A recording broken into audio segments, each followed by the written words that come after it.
શ્યામકુમારના નમસ્કાર. આજના વિડીયોમાં આપનું સ્વાગત છે. તો ચાલો દરરોજની જેમ આજે પણ મેળવીએ ઉપયોગી જાણકારી, પણ ચેનલને સબસ્ક્રાઇબ કરવાનું ભૂલતા નહીં. જ્યારે કોઈ તમારો રસ્તો કાપી જાય તો શું તમને ગુસ્સો આવે છે? જ્યારે તમારું બાળક સહકાર આપવાનો ઇનકાર કરી દે તો તમને એ સમયે ગુસ્સો આવે છે. ગુસ્સો એક સામાન્ય અને સ્વસ્થ લાગણી પણ છે, પરંતુ તેનો સકારાત્મક રીતે સામનો કરવો મહત્વપૂર્ણ છે. અનિયંત્રિત ગુસ્સો સ્વાસ્થ્ય અને સંબંધો બંને પર અસર કરી શકે છે. ગુસ્સો એક ક્ષણમાં જ આવી જાય છે, તેથી આ ક્ષણ ખૂબ જ મહત્વપૂર્ણ છે.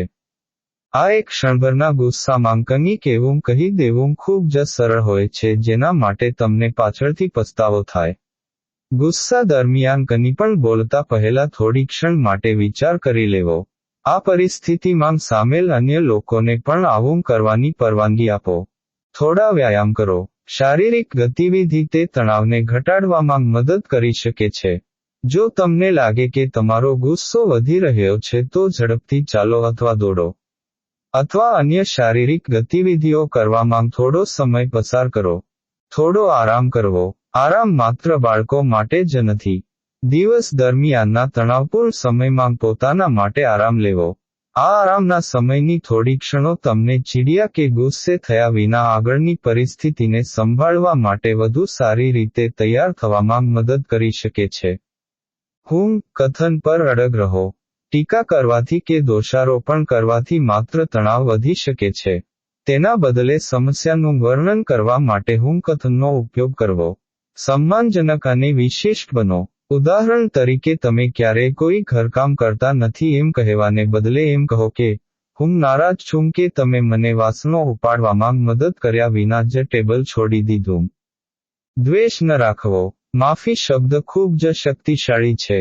જો તમે ગુસ્સો અને અન્ય નકારાત્મક લાગણીઓને સકારાત્મક લાગણીઓ પર હાવી થવા દેશો તો તમે તમારી કડવાશ અથવા અન્યાયની ભાવનાથી તમારી જાતને ગળી જાવ.